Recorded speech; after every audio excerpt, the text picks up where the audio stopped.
90 రోజుల కోర్సు పూర్తి చేస్తే చాలు 100% ప్లేస్మెంట్ సపోర్ట్ తో సాఫ్ట్వేర్ జాబ్ మీ సొంతం. వెంటనే కోడ్ జ్ఞాన్ డెస్టినేషన్ ని సంప్రదించండి. Welcome to Suman TV. నేను మీ Suman TV Nag. Saif Ali Khan Bollywood star hero. అతనికి సంబంధించినటువంటి న్యూస్ కనుక మనం చూస్తే రకరకాల కథనాలు చూస్తూ ఉన్నాము. పట్టుకున్న వ్యక్తి వేరొకరు అని చెప్పేసి, అంటే పోలీసులు పట్టుకున్నటువంటి వ్యక్తి వేరొకరు ఉన్నారు అని చెప్పేసి మాట్లాడుకుంటూ ఉన్నారు.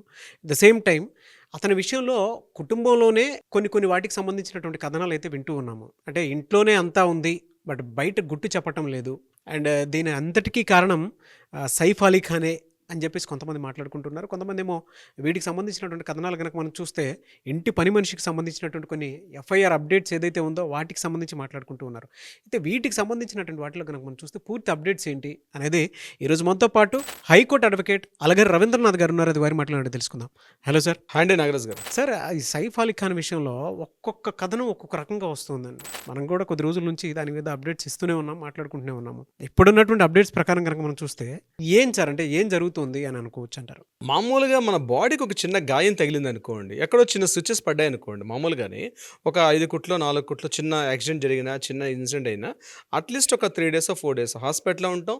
అయిపోయిన తర్వాత కూడా స్ట్రెచర్ మీద మళ్ళీ ఇంటికి వెళ్తాం. ఒకవేళ రికవరీ అయింది, బాగా తగ్గింది అని డాక్టర్స్ మనం ప్రిస్క్రైబ్ చేసిన తర్వాత. కానీ సైఫ్ అలీ ఖాన్ గారి విషయానికి వచ్చినట్లయితే మాత్రం ఏదైతే నిన్న ఆయన సాయంత్రం లీలావతి హాస్పిటల్ నుంచి నడుచుకుంటూ బయటకు వస్తూ చూసిన ఇమేజెస్ ఏవైతే ఉన్నాయో, ఆ వీడియోస్ ఏవైతే చూసామో, కొంత మాత్రం డౌట్ రైజ్ చేస్తారు. టోటల్ ఎంటైర్ డాక్టర్స్ కావచ్చు, సోషల్ మీడియా కావచ్చు, మీడియా ప్రతినిధులు కూడా కావచ్చు. ఎందుకంటే వెన్నుముకలో 2 నుంచి 3 అంగుళాలు ఉన్నటువంటి ఒక కత్తి విరిగిపోయి పడిపోతే దాన్ని మళ్ళీ వెలికి తీశారు. ఇది కాకుండా దేహం మొత్తం మీద కూడా 6 చోట్ల ఆయనకి గాయాలు జరిగాయి. వాటన్ని కూడా స్విచెస్ వేశారు. ఇటువంటి స్థితిలో ఉన్నటువంటి సైఫ్ అలీ ఖాన్ గారు ఎట్లా ఇంత హాయిగా నడుచుకుంటూ చేతికి ఒక చిన్న బ్లాక్ కలర్ గ్లోవ్స్ వేసుకొని నెక్ వెనకాల ఉన్నటువంటి ఇయర్ బ్యాక్ సైడ్ నెక్కకు మధ్య ఒక చిన్న స్ట్రిప్ అది ఉండి ఆయన చక్కగా నడుచుకుంటూ బయటకు వస్తూ ఎవరైతే బయట ఉన్నటువంటి ఎవరైతే ఫ్యాన్స్ ఉన్నారో వాళ్ళందరూ కూడా ఏదైతే చేతికి గాయం తగిలిందని ఏదైతే ఒక గ్లోవ్స్ వేసుకున్నారో ఆ చేతికి ఉన్నటువంటి హ్యాండ్తో ఆయన చక్కగా హ్యాండ్ షేక్ చేస్తూ అందరికి అభివాదం చేస్తూ చక్కగా నడుచుకుంటూ బయటికి రావడంది నిజంగా సర్ప్రైజ్ అవుతుంది. అంటే అంత మన సైన్స్ టెక్నాలజీ డెవలప్ అయిపోయిందా, అంటే ఇలా మందు పూస్తే అలా తగ్గిపోయింది, ఏం చూమంత్రకాలు లాంటి ఏమైనా వైద్య విధానం ఏమైనా మన దగ్గర ఉందా? బహుశా ఉంటే ప్రపంచానికి కూడా అందజేస్తే చాలా బాగుండేది, ముఖ్యంగా లీలావతి హాస్పిటల్స్ నుండి వైద్యులైతే. ఎందుకంటే వాళ్ళు చెప్పినటువంటి ప్రెస్ మీట్ పెట్టి మొదట మాట్లాడే మాటల్లో నిజంగా భయాన్ని కలిగించే, నిజంగా ప్రాణాపాయ స్థితిలోకి వెళ్ళిపోయారు, చాలా ఇబ్బందులో ఉంది. ఆయనకు జరిగింది January 16 నిన్న డిశ్చార్జ్ అయింది January 21. అంటే జస్ట్ విత్ ఇన్ 5 daysలో జరిగిన 4 days తర్వాత ఒక హ్యాపీగా, అంటే అది కూడా వెన్నుముకకి జరిగింది, మేము ఆయన వెన్నుముకకి సర్జరీ చేసామని కూడా డాక్టర్స్ ప్రత్యేక బృందం మేము పనిచేసాం. అంటే ఒక స్పైనల్ కార్డ్ మీద జరిగితే, ఒక సర్జరీ జరిగితే హ్యాపీగా ఒక ఆర్డినరీ పర్సన్ లాగా, ఏదో చేతికి 2 రోజులు ఫీవర్ ఉండి బయటకు వచ్చేసినటువంటి ఒక ఆర్డినరీ పర్సన్ లాగా నడుచుకుంటూ ఆయన బయటకు వస్తున్నట్టు ఏవైతే విజువల్స్ ఉన్నాయో ఎంటైర్ మీడియా మొత్తం కూడా సస్పెక్ట్ చేస్తున్నారు. దీని మీద బెంగళూరు నుంచి ఒక డాక్టర్, కార్డియాలజిస్ట్ డాక్టర్ గారు ఈరోజు సోషల్ మీడియాలో అంటే ట్విట్టర్ వేదికగా మాట్లాడారు. మా మదర్కి కూడా సేమ్ అట్లానే చిన్న గాయం జరిగితే మేము స్ట్రెచర్ మీద పెడితే 11 days పాటు హాస్పిటల్ ఉండాల్సి వచ్చింది, బయటికి చాలా ఏ పరిస్థితి వచ్చారని కూడా ఆయన షేర్ చేసుకున్నారు. దీనికి సంబంధించి నిజంగానే ప్రతిదీ కూడా సస్పెక్ట్ చేయాల్సి వస్తుంది. సైఫ్ అలీ ఖాన్ గారి విషయంలో నిజంగా దాడి జరిగిందా, నిజంగానే 6 కత్తిపోట్లకు గురయ్యారా? ఇంకొకటి ఇంట్రెస్టింగ్ ఏంటంటే ఆయనకి సంబంధాల విషయాలు, అంటే కావాలని మీడియాకి ఏమైనా లీకేజీలు ఇచ్చారా? ఎందుకంటే అక్కడ ఇన్సూరెన్స్ కంపెనీ ఆయనకి ఇన్ని లక్షల రూపాయలు ఆయనకి ఇన్సూరెన్స్ కూడా క్లెయిమ్ చేస్తున్నట్టుగా, అంటే అంత అవసరం ఏముంది అక్కడ? ఇప్పుడు ఇన్సూరెన్స్ కంపెనీ 1 లక్ష రూపాయలు క్లెయిమ్ చేసుకున్నారు, దాన్ని కూడా పేరుతో సహా, ఇన్సూరెన్స్ కంపెనీ పేరుతో సహా బయటికి రివీల్ చేసి ఆయన ఎంత ప్రపోజల్ పెట్టారు, ఇంత మేము రిలీజ్ చేసామని చెప్పి ఆ కంపెనీ అధికారికంగా ఒక మనకి ఇన్సూరెన్స్ కంపెనీ నుంచి కూడా మనకు రావడం జరిగింది. అయితే ఇన్ని రకాల చూస్తుంటే ఇది ఏదైనా ప్రీ ప్లాన్డ్గా జరిగిందా, ఏదో తెలియనటువంటి కొన్ని జరుగుతుంది. ఇక్కడ పోలీసులు కూడా ఇది నెంబర్ 1 పాయింట్ మెడికల్గా ఆలోచిస్తే. నెంబర్ 2 మనం కాస్త డిపార్ట్మెంట్ వైపు, పోలీస్ డిపార్ట్మెంట్ ఆలోచిస్తే వాళ్ళు చూపించింది ఫస్ట్ ఏం చెప్పారు, మార్నింగ్ 2:33 6th floorలో ఎవరైతే ఆ స్ట్రేంజర్ దిగుతూ ఉన్నటువంటి ఇమేజెస్ చూపించారు. Okay, done. అక్కడికి తర్వాత 1 day తరువాత ఆఫ్టర్ 1 డే తర్వాత మళ్ళీ ఏం చెప్పారంటే ఆయన 4th ఫ్లోర్లో ఎక్కుతూ ఉన్నటువంటి ఇమేజ్ చూపించారు. అంటే ఈ 6th ఫ్లోర్కి 4th ఫ్లోర్కి ఇమేజెస్ అంటే డీకోడ్ చేయడానికి వీళ్ళకి 1 డే పట్టిందా పోలీసులకి? అంటే ఈ రెండు ఒకసారి చూడలేదా? అంటే ఒక్కొక్క ఫ్లోర్ ఒక్కొక్క రోజు చూస్తారా? ఇది కూడా డౌటే. ఇంకొకటి, ఇంత సెలబ్రిటీ, ఇంత ఒక నవాబు, ఇన్ని వేల కోట్ల రూపాయలకి అధినేత ఉన్నటువంటి ఒక వ్యక్తి, ఒక సెలబ్రిటీ, ఒక సినిమా నటుడు ఒక్కడే కాకుండా ఒక వేల కోట్ల రూపాయలకి వంశపారంపర్యంగా వస్తున్న ఆస్తులకి ఆయన వారసుడు, ఇంటి ముందు ఒక డ్రైవర్ లేకుండా, ఒక కామన్ మెన్ లాగా, ఇంట్లో అసలు భద్రత లేకుండా, భద్రతా సిబ్బంది లేకుండా, కేవలం మామూలుగా ఆర్డినరీ పర్సన్ లాగా ఇవాళ రేపట్లో చిన్నగా మామూలుగా వ్యాపారం చేసుకునే వాళ్ళు కూడా దీన్ని పెడతారు.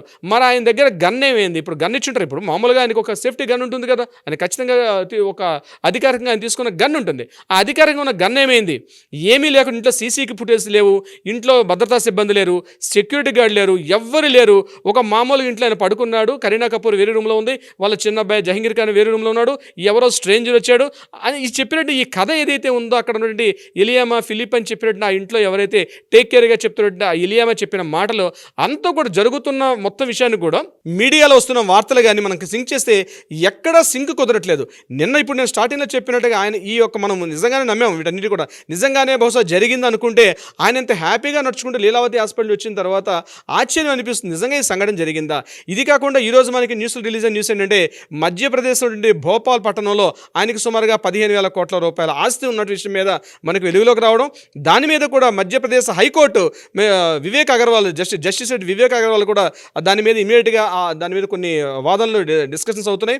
ఆయనకు ఉన్నటువంటి వంశపారంపర్యంగా ఆయనకు వస్తున్న ప్రాపర్టీ ఏదైతే ఉందో వీళ్ళు అటెండ్ కాకపోవడం, ఇవన్నీ కూడా చాలా డౌట్స్కి, చాలా స్పెక్యులేషన్స్కి, చాలా అన్టోల్డ్ స్టోరీ అంటామని చూస్తారు నాగరాజు గారు. అట్లా ఏదో స్టోరీ, ఒక హిడెన్ స్టోరీ ఏదో నడుస్తుంది.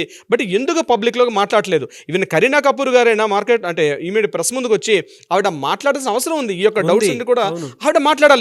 జస్ట్ మమ్మల్ని ప్రైవేట్గా విడిచిపెట్టేసండి, మేము మాట్లాడుతున్నాం. ముందు ఈ న్యూస్ సంఘటన జరిగినప్పుడు ఏమన్నారు? కరీనా కపూర్ గారు ఇంట్లో లేరు, కపూర్ ఫ్యామిలీ జరుగుతున్న ఫ్యామిలీలో ఆవిడ ముందు జాయిన్ అయినారు. తర్వాత ఇష్యూలో లేదు కరీనా కపూర్ గారు ఆ సంఘటనలో ఉన్నారన్నారు. తర్వాత 1 డే తర్వాత కరీనా కపూర్ గారి యొక్క స్టేట్మెంట్ రికార్డ్ చేశారు. ఏదో దాస్తున్నారు, అటు మెడికల్ రిపోర్ట్స్ కావచ్చు, పోలీస్ రిపోర్ట్స్ అన్నీ కూడా ఏదో విషయాన్ని ఒక హైడ్, ఏదో కాన్స్పిరసీ అయితే మాత్రం డెఫినెట్గా ఉంది అని చెప్పడంలో ఎటువంటి డౌట్ అయితే లేదు. మహారాష్ట్ర ప్రభుత్వం నుండి ప్రతిపక్ష నాయకులు కూడా ఇమీడియట్గా రిటార్ట్ అయ్యి ఈ రకంగా జరుగుతుందని వాళ్ళు మాట్లాడడం, ఇక్కడ అధికారంగా ఉన్న దేవేంద్ర ఫడ్నవీస్ గారు ఇమీడియట్గా ఎప్పుడైతే మార్నింగ్ జరిగిందో సాయంత్రం కల్లా ఆయన ప్రెస్ మీట్ పెట్టి, అంటే ముఖ్యమంత్రి స్థాయిలో ఉన్న వ్యక్తికి జరుగుతున్న సంఘటన మీద సరైన అవగాహన లేకుండా ఉంటుందా? ఇంతటి హై పవర్ వెస్ట్ బాంద్రా అంటేనే అత్యంత ఖరీదైన ప్రాంతం భారతదేశంలోనే, అంత ప్రాంతంలో ఉండి సెక్యూరిటీ లేదు, ఆటోలో తీసుకెళ్లారు. ఆ ఆటో వాడికి ఈరోజు మార్నింగ్ ఏం చేశారు? ఈరోజు సైఫ్ అలీ ఖాన్ గారు ఆ యొక్క ఆటో డ్రైవర్కి ఆయనకి రివార్డ్ ఇస్తూ ఆయనతో మాట్లాడడం జరుగుతుంది. ఇదంతా చూస్తుంటే నాగరాజు గారు, ప్రజలు ఏవైతే లేవనెత్తుతున్నారో, ఎవరైతే కాన్స్పిరసీ ఉందో, నిజంగా ఏదో కనిపించిన ఒక నిగూఢ రహస్యం అయితే ఖచ్చితంగా ఇందులో ఉంది. ఈ ఫ్రేమ్లో ఏదో ఉంది, ఎక్కడో మిస్ అవుతుంది, ఎక్కడో లింక్ మిస్ అవుతుంది. ఆ లింక్స్ కుదరట్లేదు. ఏదో ఉంది, ఏదో నిగూఢంగా దాగి ఉంది. ఇదంతా డబ్బు కోసం జరిగిందా, లేదా కరీనా కపూర్ గారికి అదేవిధంగా ఇంట్లో ఉన్నటువంటి, అంటే కరీనా కపూర్ గారికి సైఫ్ అలీ ఖాన్ గారికి ఏదైనా వ్యక్తిగతంగా ఆస్తులకు సంబంధించిన గొడవలు అవుతున్నాయా, లేదా బయట ప్రచారంలోకి వచ్చినట్టు సైఫ్ అలీ ఖాన్ గారి ఇంట్లో ఉన్న పని మనిషికి సైఫ్ అలీ ఖాన్ గారికి ఏదో ఉన్నట్టుగా ఒక ప్రమాణం ఉన్నట్టుగా సంథింగ్ ఏదో జరిగింది సోషల్ మీడియాలో, అటువంటిది ఏమైనా ఉందా? లేకపోతే నిజంగానే ఆ ఇంట్లో పనిచేస్తున్న పని మనిషి యొక్క డ్రైవర్ ఇతనైనా? తర్వాత ఇంకొకటి, పోలీసులు సస్పెక్ట్ చేసిన వ్యక్తులు ఎక్కడ కూడా పోలికి వెళ్ళా, ఫస్ట్ చూపించిన ఒక వ్యక్తి ఇతను కాదన్నారు. తర్వాత ఇంకొక వ్యక్తి ఎవరో ఇయర్ ఫోన్స్ పెట్టుకుంటూ అక్కడ పర్చేజ్ చేస్తున్న ఆ పర్సన్ చూపించారు, ఆయన కూడా కాదన్నారు. తర్వాత అంటే ఇంత ఏదో లోకల్ పోలీసులు, ఏదో చూసారండి విలేజ్లో ఎక్కడో సింగిల్ ఒక ఎస్ఐ గారు ఉన్న పోలీస్ స్టేషన్లో వాళ్ళు కూడా బహుశా ఇట్లా మాట్లాడరేమో. నేనున్నట్టు యాజ్ బీయింగ్ అడ్వకేట్ నేను చెప్తున్నానండి. మామూలుగా ఒక పోలీస్ స్టేషన్లో ఒక ఎస్ఐ గారు ఉంటారు, ఒక 3 కానిస్టేబుల్ ఉంటారు. అంటే ఎక్కడో గ్రామీణ విలేజ్లో అవుట్ పోస్ట్లో పనిచేస్తుంటే వాళ్ళు కూడా చాలా ఎడ్యుకేట్ అయి ఉన్నారు, చాలా యాక్టివ్గా ఉంది. ఇంత టెక్నాలజీ, ఇంత నెట్ ఉంది, ఇంత ఫెసిలిటీస్లో అక్కడ వాళ్ళు పట్టుకున్న పర్సన్ మీద అవగాహన లోపం కనిపిస్తుంది. ఇంకొకటి, వీళ్ళు ఏదైతే ఇప్పుడు చెప్తున్నారో మహమ్మద్ అష్రఫుల్ అహ్మద్ అని చెప్పి ఒక బంగ్లాదేశుడు అని చెప్తున్నారు. తర్వాత ఏం చెప్పారు, అపోజిషన్ అడ్వకేట్ గారు మాట్లాడారు, ఎవరైతే నిందితుడు తరపునటువంటి అడ్వకేట్ గారు మాట్లాడుతూ బంగ్లాదేశీగా ఉన్నటువంటి వ్యక్తిగా ఆయన ప్రూవ్ చేసి ఆధారాలు పోలీసుల దగ్గర లభించలేదని చెప్పి ఆయన తరపున వాదిస్తున్నటువంటి అడ్వకేట్ గారు చెప్తున్నారు. ఇవన్నీ ప్రతిదీ డౌటే, ప్రతిదీ కాన్స్పిరసీ, ప్రతిదీ సస్పెక్ట్ చేయాల్సి వస్తుంది. బస్ ఏమిటి అన్నది అధికారికంగా సైఫ్ అలీ ఖాన్ గారు లేదా కరీనా కపూర్ గారు ప్రెస్ ముందుకు వచ్చి మాట్లాడితే తప్ప ఇవన్నీ కూడా తెలియని ఎన్నో మిలియన్ క్వశ్చన్స్ రైజ్ చేస్తూ ఇది ఉండిపోయే విధంగా ఉంది. నాగరాజ్ గారు, చూద్దామండి ఏ విధంగా ఉంటుంది అనేది. బట్ $1 మిలియన్ క్వశ్చన్స్ అయితే ఇందులో చాలా ఉన్నాయి. ఎందుకు అని అంటే, ఒక న్యూస్ కోట్ల మందిని అటెన్షన్ గ్రాప్ చేసింది. ప్రతి ఒక్కరూ కూడా అయ్యో! ఆయనకి ఇది జరిగిపోయిందే అనుకునేటువంటి ఆలోచనతో ప్రతి ఒక్కరు ఆందోళన చెందినటువంటి విషయం కూడా మనం చూడటం జరిగింది. కానీ జరుగుతున్నటువంటి పరిణామాలు చూస్తున్నటువంటి అంటే మనం చూస్తున్న ఈ పరిణామాలు ఏవైతే ఉన్నాయో వాటి చుట్టూ ఏదో నాటకీయత జరుగుతూ ఉంది. ఏదో తెలియని ఒక కోణం మనకు కనిపిస్తూ ఉంది. ఏముంది? ఏ విధంగా ఉండే అవకాశం ఉంటుందనేది మాత్రం డెఫినిట్‌గా దీనికి సంబంధించినటువంటి అప్డేట్స్ మరికొద్దిసేపట్లో కానివ్వండి, లేదంటే మరికొద్ది రోజుల్లో ఉండే అవకాశం ఉందని మాత్రం భావించొస్తాం. అండ్ ఎనీవేస్ థ్యాంక్ యూ అండి. Thank you so much Ravindranath గారు. Thank you so much Nagaraj గారు.